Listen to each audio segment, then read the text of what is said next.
Dios te bendiga otra vez, bienvenidos a todos. Gracias por venir a compartir esta noche especial que estamos celebrando como iglesia. Quiero invitarles a abrir sus Biblias en la carta de Santiago. Es una de las cartas más antiguas del Nuevo Testamento. Es en realidad un documento que circuló en la iglesia primitiva aún antes de que se escribiesen los evangelios. Santiago capítulo 1. Y nuestro tema es el espejo no miente. ¿Es así? El espejo no miente, ¿eh? La balanza tampoco. Bueno, algunas balanzas mienten. Algunas balanzas mienten, pero el espejo no miente. Santiago capítulo 1. Yo voy a estar leyendo desde la Nueva Versión Internacional. Si tenés otra traducción, igualmente podés seguirlo de la pantalla, pero sería bueno que tengas ahí abierta tu Biblia para marcar algunos detalles que son realmente relevantes en el texto que vamos a leer. Dice así la palabra de Dios, voy a leer desde el versículo 21. Por esto, despójense de toda inmoralidad y de la maldad que tanto abunda, para que puedan recibir con humildad la palabra sembrada en ustedes, la cual tiene poder para salvarlos. No se contenten solo con oír la palabra, pues así se engañan ustedes mismos. Llévenla a la práctica. El que escucha la palabra pero no la pone en práctica es como el que se mira el rostro en un espejo y después de mirarse se va y enseguida se olvida de cómo es. Pero quien se fija atentamente en la ley perfecta que da libertad y persevera en ella, no olvidando lo que ha oído, sino haciéndolo, éste será bendecido al practicarla. Quiero adaptar una historia del Dr. Swindoll en uno de sus libros. Y para contextualizarla, te pediría que nos imaginemos que estamos en el principio del siglo XX. Las comunicaciones son muy diferentes, no existe el celular. Generalmente las comunicaciones son a través de cartas. Y supongamos que aquí en el país hay una persona que ha hecho crecer una industria, una empresa, y viendo el crecimiento se da cuenta que para que su crecimiento pueda tomar otra dimensión, él necesita abrir otro lugar en el extranjero. Supongamos que se va a un punto como Europa o al norte de América, y entonces antes de irse, él tiene que delegar el funcionamiento de la fábrica en este lugar y nombra a un gerente y le dice, bueno, mira, yo voy a estar en el extranjero iniciando una nueva empresa, pero mientras tanto, mientras yo esté ausente, te voy a enviar cartas para ir acompañándote. Y te voy a enviar cada una de esas cartas enseñándote sobre el sistema de operación, cómo tenés que trabajar, cuáles son mis expectativas sobre el trabajo que tenés que hacer, cómo tenés que desarrollar el liderazgo, el trabajo, cómo vas a poder mejorar las ventas. Y así hicieron. Este señor se fue y de allá empezó a enviarle cartas al gerente que tenía aquí en el país. Y todos los meses le iba dando directivas, enseñándole cómo seguir adelante con este desafío. Pero después de 2 años, cuando el dueño vuelve al país, se da cuenta que la empresa es un caos. Lo enfrenta al gerente y le dice, pero ¿vos no leíste las cartas que yo te mandé? Y el gerente le dice, sí, ¿cómo que no las voy a leer? Claro que las leí, me parecieron fantásticas. Me parecieron tan buenas las ideas suyas sobre el liderazgo, sobre el trabajo, sobre el desarrollo, sobre la producción, sobre la venta, que se me ocurrió algo. Empecé a hacer copias de esas cartas. Hice varias copias y las empecé a desparramar, a repartir entre los empleados. Y a todo el mundo le encantaban sus cartas. Es más, le voy a decir algo. Algunos aprendieron frases de esas cartas de memoria. Algunos copiaron partes de esas cartas y las pusieron en sus casas, en la heladera. Y entonces se me ocurrió que como eran tan buenas las enseñanzas que usted nos mandaba, se me ocurrió que todos los días, todas las semanas, iba a juntar a todo el personal, íbamos a leer alguna de sus cartas, y íbamos a explicar algo, íbamos a estudiarlas, investigarlas un poco más, porque hay mucho para sacar ahí. Y a algunos se les ocurrió hacer grupos pequeños y se reunían una vez por semana y agarraban pedazos de sus cartas, de sus enseñanzas, y discutían y debatían, investigaban, opinaban. Y entonces el dueño le dijo: ¿y qué más hiciste? Esa no es la razón por la que yo te estuve mandando las cartas. Se esperaba que yo te enseñé lo que te enseñé para que lo hicieras, y no lo hiciste. ¿Sabe? Esto es lo que ocurre cuando el cristianismo se institucionaliza. Cuando la fe se empieza a petrificar y nos volvemos estudiosos de la Biblia, nos reunimos en un templo o vamos a algún grupo de estudio, sabemos frases de memoria, pero es todo lo que hacemos. Hacemos todo menos obedecer lo que la palabra dice. Es decir, cuando la fe se empieza a institucionalizar, cuando la fe se empieza a convertir lentamente en religión, los cristianos empiezan a tomar el estudio de la palabra de Dios como un fin y no como un medio. El leer la palabra de Dios, el hacer esto que nosotros hacemos habitualmente como iglesia, reunirnos en grupos pequeños o reunirnos en este lugar para estudiar la palabra de Dios, nunca fue un fin en sí mismo. Simplemente es el medio por el cual la palabra de Dios es internalizada en nuestra vida, y por la obra del Espíritu Santo vamos amoldando nuestra vida, nuestros criterios, nuestras relaciones, nuestras decisiones a lo que la palabra de Dios nos enseña, y de esa manera podemos encarnar el mensaje de la palabra de Dios. Y eso es justamente lo que Santiago les está escribiendo a estos cristianos que estaban pasando por pruebas y dificultades. Si lees la parte primera de este capítulo, te vas a dar cuenta que esta gente estaba pasando por pruebas. Y vos decís: pero si ellos están pasando por sufrimientos, ¿por qué les viene a hablar de la importancia de escuchar la palabra y de obedecer la palabra? Justamente porque está conectado. Mi posibilidad de sobrevivir, de mantenerme en pie en las dificultades, en las tormentas de la vida, está conectado directamente con aquella manera en que yo me he fundamentado en la palabra, y está conectado con la actitud que yo tengo ante la palabra de Dios. Por eso Santiago empieza diciéndoles: por esto mismo, por esto, dice el verso 21, ¿por qué les ha venido diciendo? Nosotros hemos nacido por la palabra de Dios. Si usted lee unos versículos anteriores, él dice: Dios nos hizo nacer por la palabra, porque la fe viene por el oír, y el oír la palabra. Y cuando hemos respondido al mensaje del Evangelio por la palabra de Dios, hemos recibido vida nueva. Entonces, siendo que hemos nacido de la palabra, él dice: por esto, despójense, esto es quitarse de encima, despójense de toda inmoralidad y de la maldad que tanto abunda. No le voy a contar yo que estamos envueltos en un mundo de corrupción, de maldad, de inmoralidad. Y él dice: ustedes tienen que despojarse de eso para que puedan recibir la palabra. Ahora, no sé si nota la tensión. Es decir, hay algo que tengo que dejar para poder estar libre y poder agarrar lo que Dios me quiere dar. Si Dios me quiere dar su palabra, pero yo tengo mi corazón aferrado a otra cosa, entonces Santiago dice: primero tienen que renunciar, despojarse de aquellas cosas que les impiden recibir la palabra.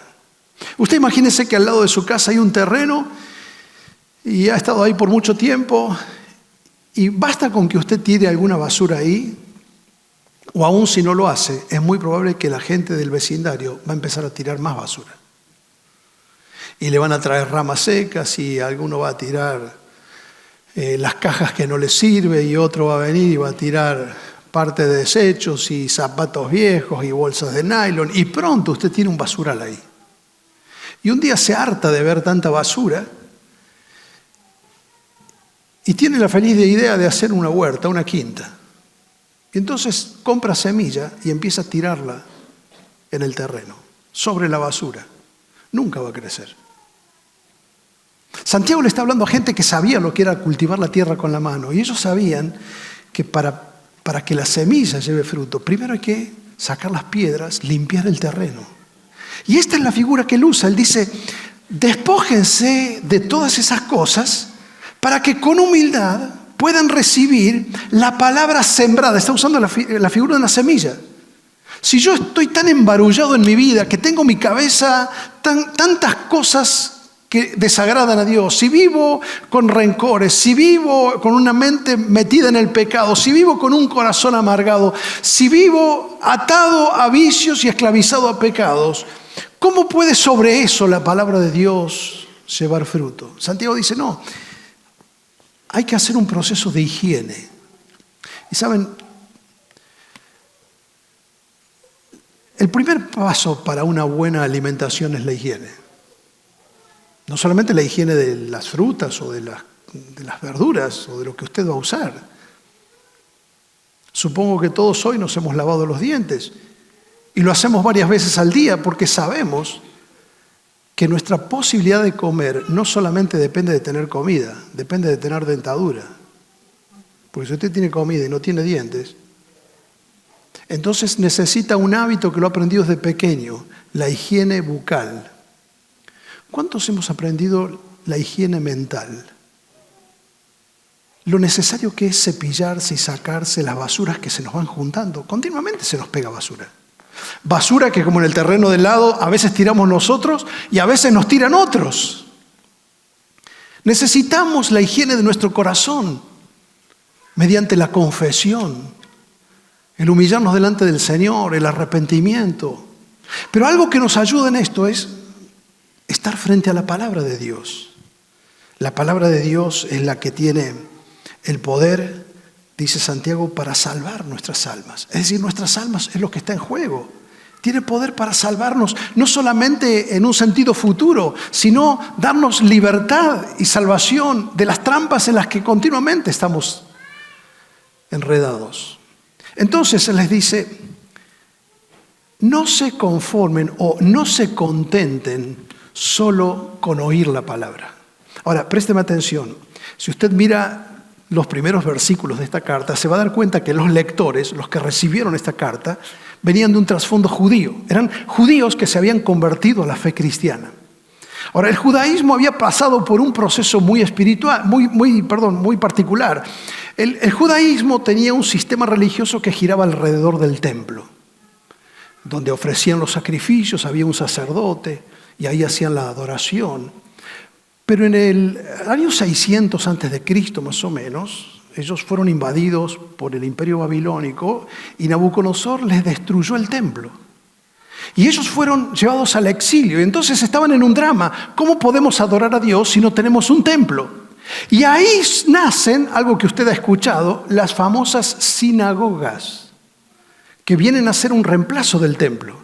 Es decir, donde había una comunidad, donde había por lo menos 10 judíos, ya podían construir una sinagoga. Y la sinagoga era un lugar donde ellos se reunían todos los sábados a escuchar la lectura de la Torá, a escuchar la enseñanza y la lectura de la palabra de Dios. Nadie tenía una copia, tenían que ir para escuchar la lectura. Pero tenían una gran frustración porque en la sinagoga no había sacerdotes y no podían ofrecer sacrificios, porque no había templo. En ese tiempo de la historia, el judaísmo dejó de ser más bien una religión sacerdotal y empezó a ser una religión rabínica. Todo dependía de quienes leían y explicaban la palabra. Y para que no se desprestigie la labor rabínica, los rabinos empezaron a decirle a la gente que decía, ¿cuándo vamos a poder ir al templo? No tenemos un templo, no podemos hacer sacrificios. Se ha destruido nuestro sistema de religión, de adoración. Y los rabinos decían, escuchar la palabra de Dios es tan importante o más importante que hacer un sacrificio.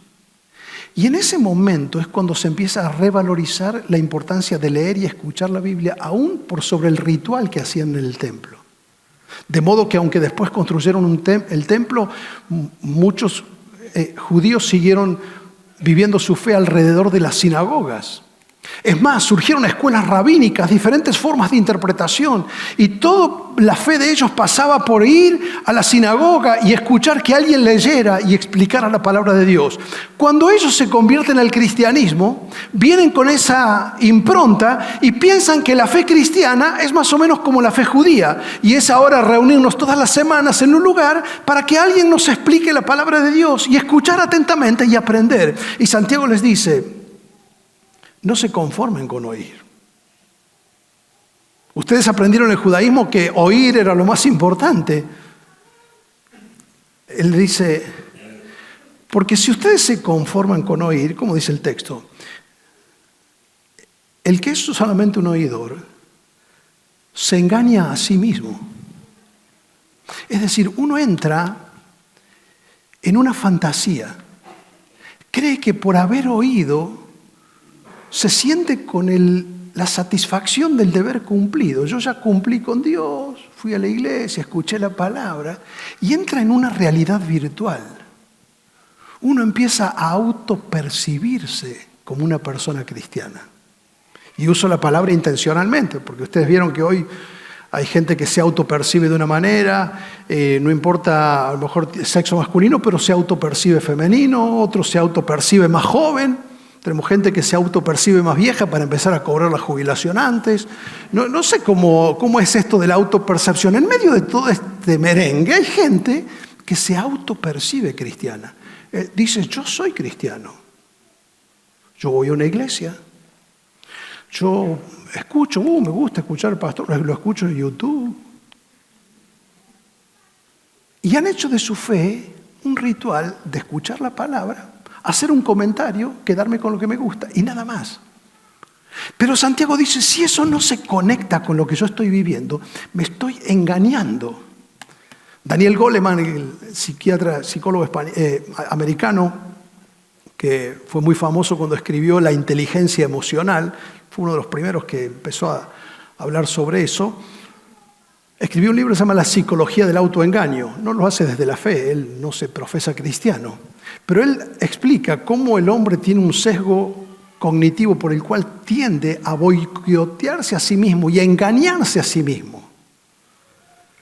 De hecho, nosotros somos los autores intelectuales de todas las malas decisiones que tomamos. Y nos equivocamos porque hicimos lo que hicimos, porque en ese momento era lo que queríamos hacer creyendo que era lo mejor, aún sabiendo a veces que no era lo mejor. ¿Cómo es que hacemos todo ese enredo? Porque nos autoengañamos. Quiero decirle algo, en Santiago en su carta muestra 3 maneras cómo nos engañamos. No las voy a explicar ahora. Y en el Nuevo Testamento hay 7. Pero aquí hay una.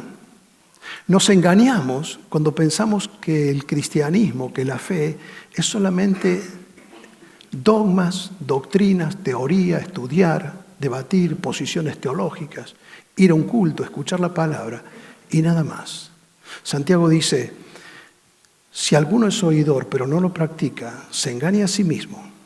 Mire cómo dice este versículo. No se contenten solo con oír la palabra, pues así se engañan ustedes mismos. Llévenla a la práctica. Mire cómo lo dijo Jesús. Cuando terminó de predicar el Sermón del Monte, Jesús dijo así, cualquiera que oye estas palabras y las hace, es decir, no basta con oír, le compararé a un hombre prudente que edificó su casa sobre la roca. Pero cualquiera que oye estas palabras y no las hace, le compararé a un hombre necio que edificó su casa sobre la arena. Note que los dos, ve el verbo oye, ¿cómo se repite? Es decir, los dos escucharon lo mismo. Parece que fueron a la misma sinagoga o a la misma iglesia. Escucharon lo mismo, pero no hicieron lo mismo. Uno plantó la tienda en la arena. ¿Cuán difícil es plantar un poste en la arena? Ahora, cuando hay piedra y hay roca, cavar un poste, cavar un cimiento es complicado. Jesús está diciendo, seguir mi enseñanza no es lo más fácil, sí es lo más seguro. ¿Por qué? Porque cuando llegue el tiempo de la tormenta, mientras no hay tormenta, los dos escuchan y todo está bien. Pero cuando llegan las tormentas, y no está diciendo si vos escuchás y obedecés no vas a tener tormenta. Los dos pasaron por tormentas, pero Jesús dice, el que estaba fundado en la palabra, en la roca, pudo sobrevivir la tormenta. Entonces Santiago les dice, pone esta analogía, el que escucha la palabra pero no la pone en práctica, miren cómo dice, es como el que se mira el rostro en un espejo. ¡Qué bendición el espejo! ¿No? Sí. Sí, imagínense, al principio la gente tenía espejos de agua, era la única manera, no tendría manera de conocerse a sí mismo. Después, en el norte de África, usaban una piedra negra, obsidiana, que la pulían, y eso era un espejo. Cuando Santiago habla del espejo aquí, él no está pensando en el espejo que nosotros usamos. Era básicamente bronce pulido. Ahora, ¿por qué los hombres inventaron el espejo? ¿Por qué lo necesitamos? Porque nos permite saber cosas que de otro modo no sabríamos. El espejo me permite ver cosas en mí que a veces otros ven, pero yo no veo. Porque hay partes de mi cuerpo que yo no puedo ver. Y especialmente le está hablando del rostro, ¿vieron? Entonces, si yo hubiese venido con comida en los dientes o mal afeitado, o a lo mejor tengo todavía un poco de tuco en la cara del mediodía, usted estaría viendo algo que yo no me doy cuenta. El espejo me permite ver cosas de mí que yo no puedo ver naturalmente. Me permite acceder a una información que yo por mí mismo nunca podría obtener. Y Santiago dice, así es la palabra de Dios. Cuando yo voy a la palabra de Dios, yo la leo, pero en realidad ella me está leyendo a mí. ¿No te pasa que vos lees, escudriñás, y vos crees que vos estás analizando la Biblia, y está bien, pero mientras vos analizás la palabra te está analizando a vos. Ningún libro hace eso. Cuando usted lee un libro de cocina no pasa eso, o un libro de física o un libro de cuentos. Lo que está ocurriendo es que la palabra es un espejo. Me permite ver cosas. Cuando me veo en el espejo descubro cosas que no tenía presente, que no estaba viendo. Y de pronto estás en un momento como este y cuando la palabra se explica, de pronto decís, ¿y cómo? Lo que Él está diciendo es justamente lo que me pasa a mí. Es la palabra de Dios. El problema es que nosotros usamos la palabra de Dios a veces no como un espejo, sino como una ventana para mirar a los demás. Y usamos la palabra de Dios y leemos y pensamos en lo que otros tendrían que hacer con eso. Pero Santiago dice, no, este es un espejo que nos permite ver lo que de otra manera no podríamos ver. Ahora dice, el que mira su rostro en el espejo, el que simplemente escucha, dice, es como el que mira en el espejo. Ahora, note la contradicción. Él es sarcástico, se nota el sarcasmo, dice, es como el que mira en el espejo y después de mirarse, no se arregla, se va. ¿Te imaginas eso? Bueno, algunos adolescentes hacen, se levantan en la mañana, se miran al espejo y siguen caminando, tienen todos los pirichos parados y bueno. Ahora, vos imaginate que te parás frente al espejo, ves que el pelo lo tenés todo desacomodado, que tenés la cara sucia o tenés comida en los dientes, lo mirás y te vas. ¿Qué ocurre? Es lo mismo que si no te hubieras mirado. ¿Es así? Bueno, eso es lo que está diciendo Santiago. Cuando yo escucho la palabra o leo la palabra, pero no hago nada, es como si me miro en el espejo y vos ves una persona que está toda desalineada y decís, pero no tiene un espejo en su casa. Y no es que no lo tiene, es que a lo mejor lo vio, pero no hizo nada. Eso es lo que está diciendo Santiago. Cuando nosotros leemos la palabra, pero dice, si no hacemos nada al respecto, dice, enseguida se olvida de cómo es. ¿Sabe? Cuando nosotros escuchamos o leemos la palabra y Dios nos muestra algo, si nosotros no tomamos una decisión en ese momento, el problema es que después nos olvidamos. La mayoría de todo lo que usted escucha acá, lo que escucha esta noche, mañana no se acuerda nada. Es más, si usted me pregunta qué prediqué el domingo pasado, si me lo pregunta así no me acuerdo. Tengo que buscar un poquito. Me acuerdo que el domingo pasado no estaba acá, eso sí me acuerdo, pero estuve predicando en otro lugar. A ver, yo entregué mi vida al Señor cuando tenía 13 años.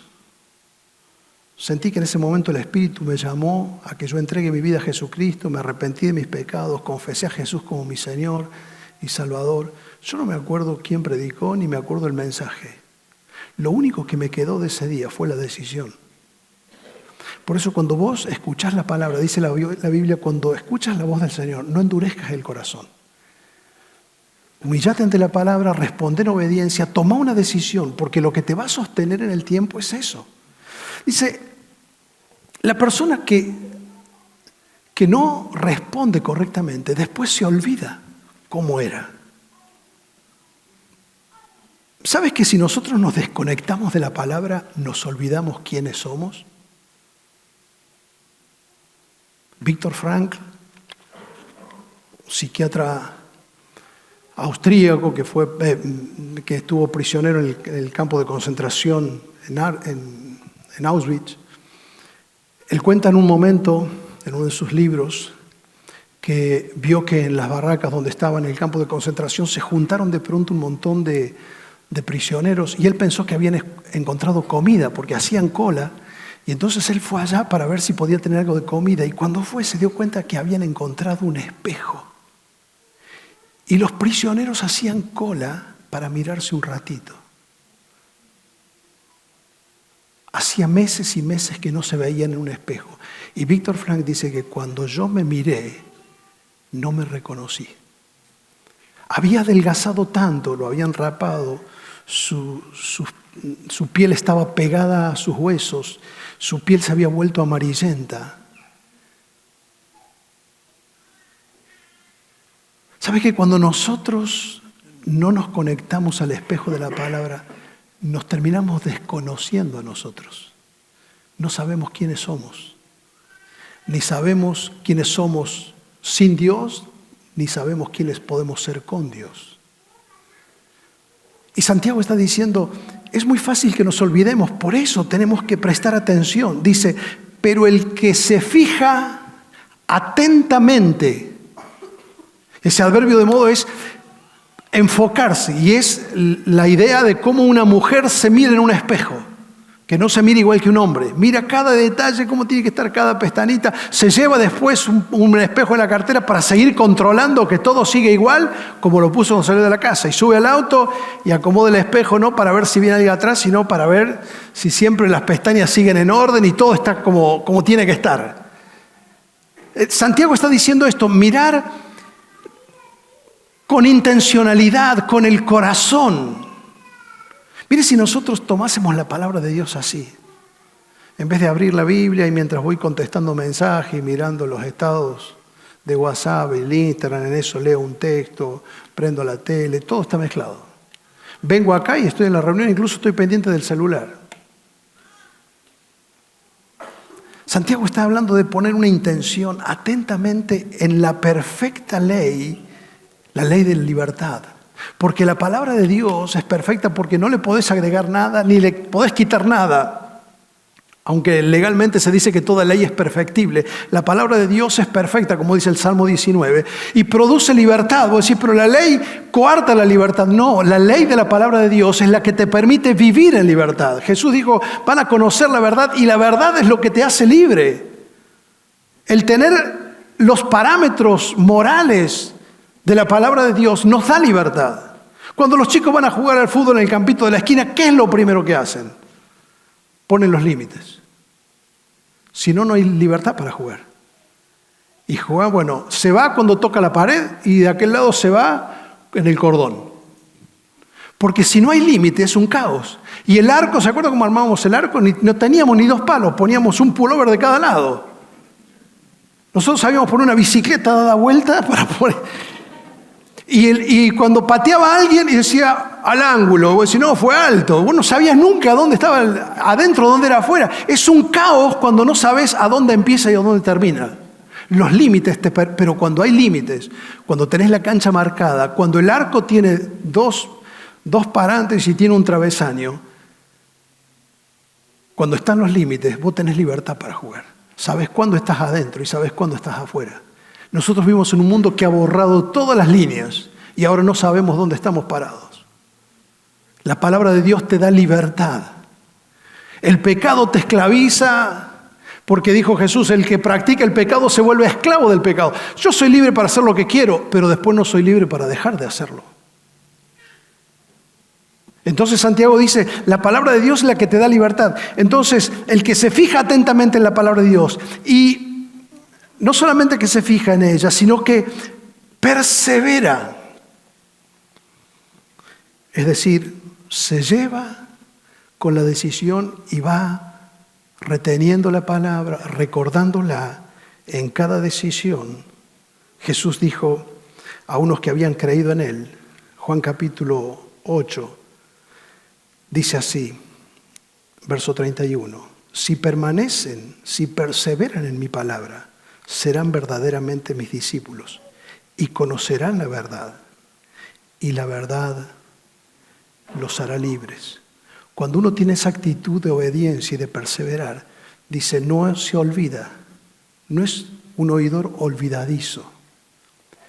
David dijo en el Salmo 119, Señor, no me he olvidado de tus mandamientos. Cuando yo aprendí lo que vos querías, yo lo fui recordando en mi vida.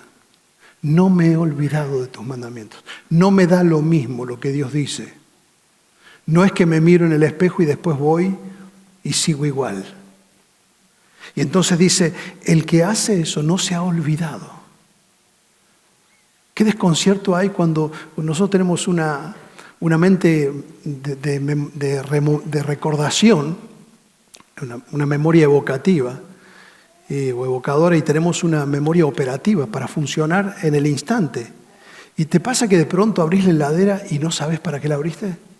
Cuando la memoria se desconecta, el recuerdo se desconecta con la realidad, nos confunde, nos desorienta. O llegás a una habitación y decís, ¿para qué vine acá? Y Santiago dice, cuando vos te desconectás de la palabra de Dios, quedás desorientado, te olvidás de los mandamientos del Señor. Pero dice, el que persevera, los tiene presentes, no se ha olvidado, será bendecido al practicarla. ¿Saben qué está haciendo Santiago? Ha tomado el Salmo 1, que esos judíos habían repetido tantas veces, como diciéndoles, miren, lo han repetido tantas veces en la sinagoga, pero saben, si no lo ponemos en práctica, porque el Salmo 1 dice que será bienaventurado aquel que medita en la palabra, que se deleita en ella y la pone por obra. Porque será como un árbol plantado junto a las corrientes de agua que da su fruto a su tiempo y su hoja no cae. Y todo lo que hace será prosperado. Dios prospera la obediencia. Dios bendice a aquel que toma en serio su palabra. Esto es lo que está diciendo Santiago. Dios pone su mano de bendición sobre aquellos que tienen un corazón dispuesto a responder en obediencia a la palabra. Por allá en el año 80 y fines de los 80, salió una canción muy conocida. Sé que la había grabado Michael Jackson, pero no era de él.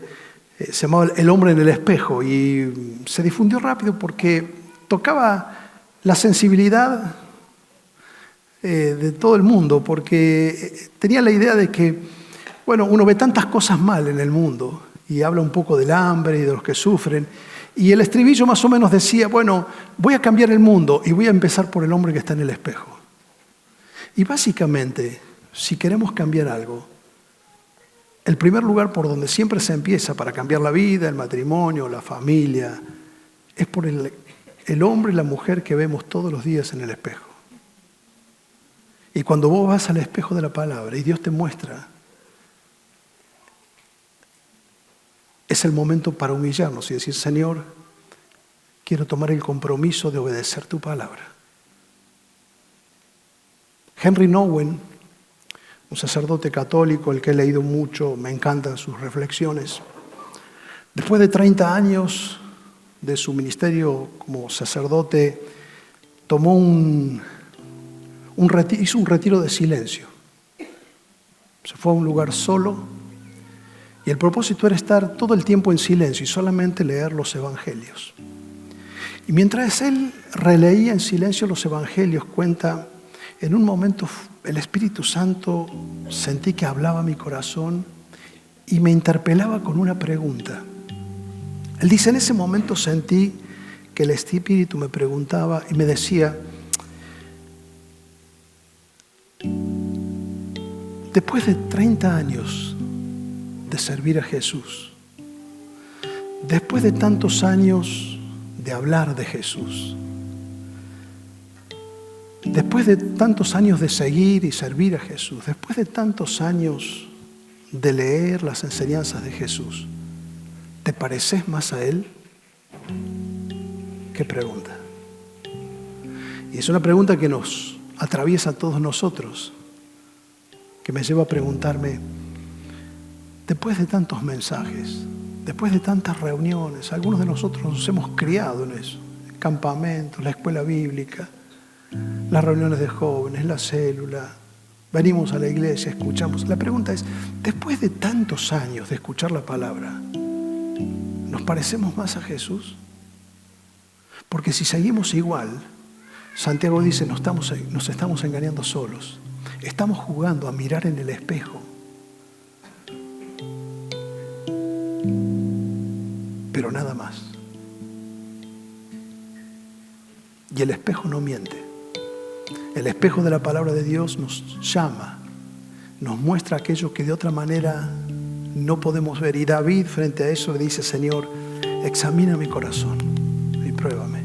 Mira si hay caminos perversos en mí y guíame por el camino eterno. Te voy a hacer una sugerencia para terminar. Si querés tomarla, te puede ayudar. Copia a mano o podés imprimir este texto que hemos leído de Santiago capítulo 1 y pegarlo en un espejo de tu casa.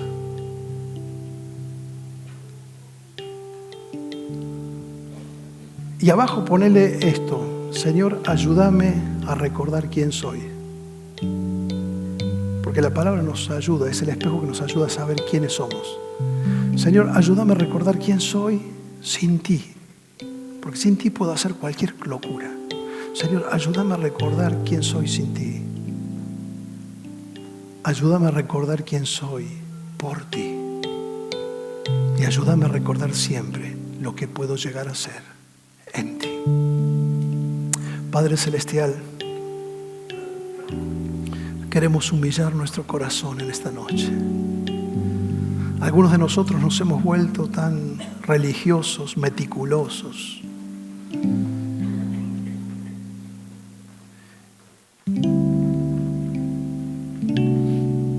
Y hemos tomado el compromiso de no faltar a escuchar tu palabra, y qué bueno que lo hemos hecho por tantos años, estar en una iglesia, escuchar tu palabra.